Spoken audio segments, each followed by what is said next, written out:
Half of 1% of our country is serving in the United States military.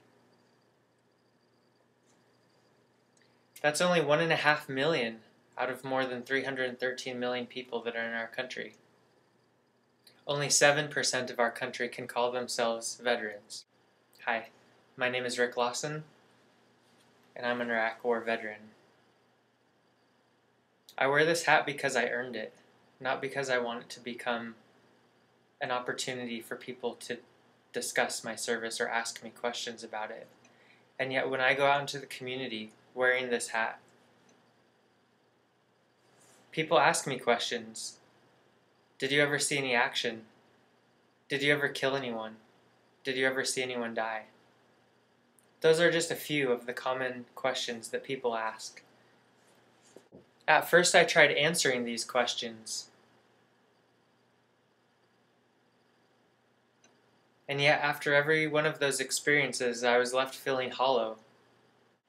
Going into the military, and especially going into war, is kind of like learning Italian and finding yourself in a place where everyone speaks German.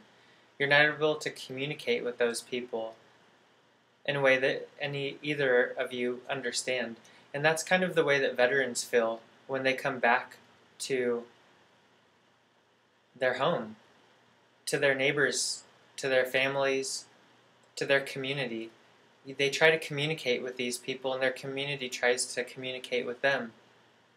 And yet there's this gap, this cultural or language gap that's been sort of created because of these divergent experiences that neither side can really understand how to bridge that.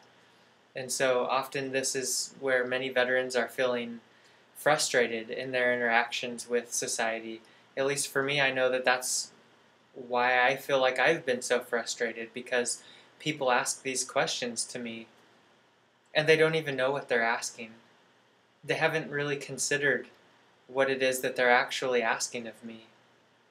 Or other veterans, when they've asked something like, did you ever kill somebody? For the people who have killed someone, or for the people who have seen someone die in the service to their country, they probably don't want to talk about that. It's probably not something that they want to relive and then share with somebody else, especially a stranger, which is interestingly where this conversation comes up so often.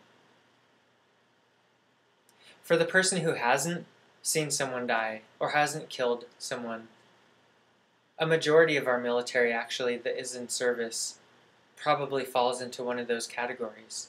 It totally discounts their service.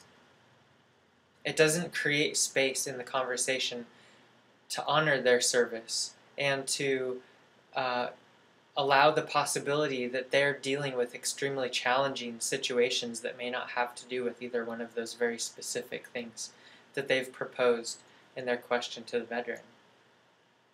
And that's why I'm reframing this conversation through art, because art has the potential to bridge language and cultural barriers. And that by painting onto the military uniform, our veterans are able to communicate something and honor their own experience and share something with our community that's going to be meaningful to those people, so that those people can witness those things firsthand directly from the veteran as they wish to share their experience. Something they could never get through a conversation.